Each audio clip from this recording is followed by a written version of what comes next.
What up, this is Rama Screen covering movies, TV, and entertainment, and here's my review of The Secret Garden. Hey, before you watch my review, please subscribe to my channel, press that like button, and ring that bell so you can get notified whenever I post new videos. And if you would like to help support this channel, please do so at patreon.com/ramascreen.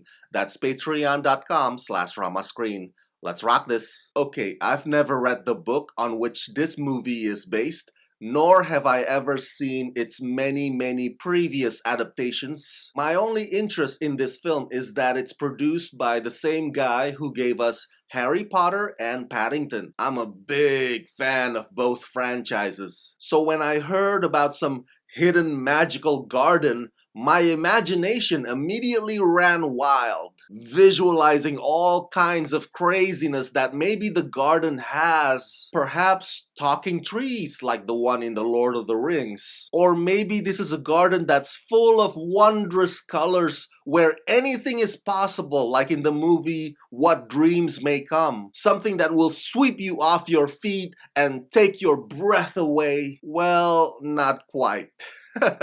Turns out, this secret garden is about grief and tough love therapy and mending broken family relationship, which I don't mind, but all those good intentions cannot make up for the excruciatingly dull and lackluster script, which has an ending that amounts to nothing more than a big thud. Based on Frances Hodgson Burnett's book, scripted by Jack Thorne, and directed by Mark Munden, The Secret Garden is set in England during a new time period in 1947. It follows a young orphan girl named Mary Lennox, played by Dixie Eggerichs, who after being sent to live with her uncle, discovers a magical garden on the grounds of his estate, co-starring Colin Firth and Julie Walters. I tell you one thing, I do admire this film's production design. It moves from a gigantic mansion supposedly in India to yet another gigantic mansion in England. The dolly shots trace every inch of both places as our protagonist Mary Lennox curiously roams the hallways. It takes a bit of while for Mary to finally encounter the garden, and even after that, much of the story takes place back at the manor, where Mary consistently tries to convince her paralyzed cousin Colin to get over his frustrations and skepticism. Oscar winner Colin Firth,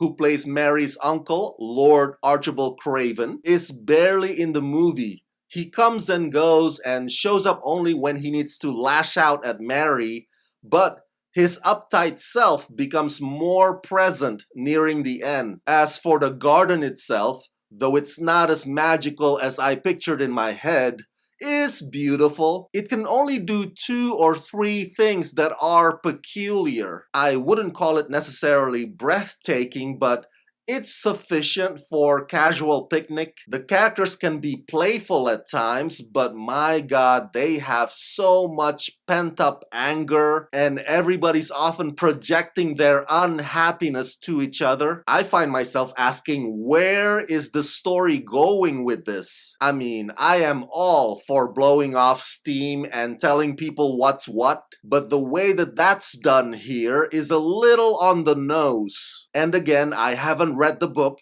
but the script doesn't seem to have a clear path to its own fiery finale, as if it cuts out a lot of parts that would have helped the character development make more sense. This could have been an emotionally powerful film, and I think it's designed to be that, but The Secret Garden settles for adequate. It neither amazes nor enthralls. Someday, we'll look back on it as nothing more than a film that just simply exists.